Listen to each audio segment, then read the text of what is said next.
నమస్తే. ఈరోజు టాపిక్ ఏంటంటే పిల్లల్ని ఇండిపెండెంట్‌గా ఎలా తయారు చేయాలి? మిల్ యాక్చువల్‌గా మదర్స్ మీరు మన ప్రేమ వాళ్ళకి బలమవ్వాలి గానీ, బలహీనత అవ్వగూడదు. మనం లేనప్పుడు వాళ్ళు ఇబ్బంది పడగూడదు. వాళ్ళ పనులు వాళ్ళు చేసుకునేటట్టుగా చిన్నప్పటి నుంచే వాళ్ళకి అలవాటు చేయండి. కరెక్ట్‌గా 15 ఏళ్ళు, 16 ఏళ్ళొచ్చాక వాడికి నువ్వు ఇండిపెండెంట్‌గా ఉండు, ఎప్పుడు నా మీద ఆధారపడతావని తిట్టడం తప్పు. అక్కడ చైల్డ్ మిస్టేక్ గాదు. Parent mistake. మదర్ ముఖ్యంగా అతి ప్రేమతో అన్ని పనులు చేసి పెడుతూ ఉంటుంది 15 ఏళ్ళొచ్చే వరకి. తర్వాత వాడిని చేసుకోమని మనం గట్టిగా చెప్తే వాడికి నా మీద అరుస్తున్నారు, నన్ను తిడుతున్నారన్న ఫీలింగే ఉంటుంది గదా! వాడి సైడ్ నుంచి కూడా ఆలోచించి చూడాలి గదా! సో, చిన్నప్పటి నుంచే అలవాటు చేయండి.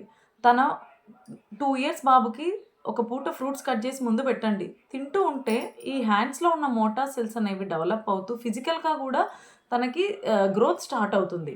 సేమ్ సెకండ్, థర్డ్ క్లాస్‌లో ఉన్నప్పటి నుంచే ఫస్ట్, సెకండ్, థర్డ్ క్లాస్‌లో ఉన్నప్పటి నుంచే స్నానం చేయడం అలవాటు చేయండి. మెల్లిగా వాడికి ఎలా స్నానం చేయాలి క్లీన్‌గా అనేది చెప్తూ ఇన్‌స్ట్రక్షన్స్ ఇస్తూ చేయించండి.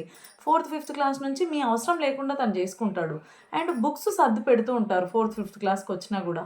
ఎందుకు? మెల్లిగా వాళ్ళకు కొన్ని ఇన్‌స్ట్రక్షన్స్ ఇవ్వండి.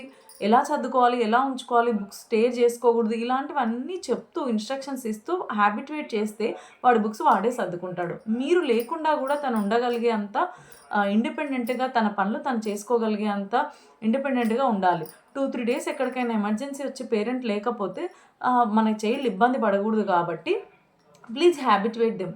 ఈ విధంగా పెద్దగా అవుతున్న కొద్దీ వాళ్ళకు కూడా ఇండిపెండెంట్‌గా ఉండడం, వాళ్ళ పనులు వాళ్ళు చేసుకోవడం, వేరే అదర్ పర్సన్ పైన ఆధారపడకుండా ఉండడం అనేది వాళ్ళకెంతో హెల్ప్ అవుతుంది.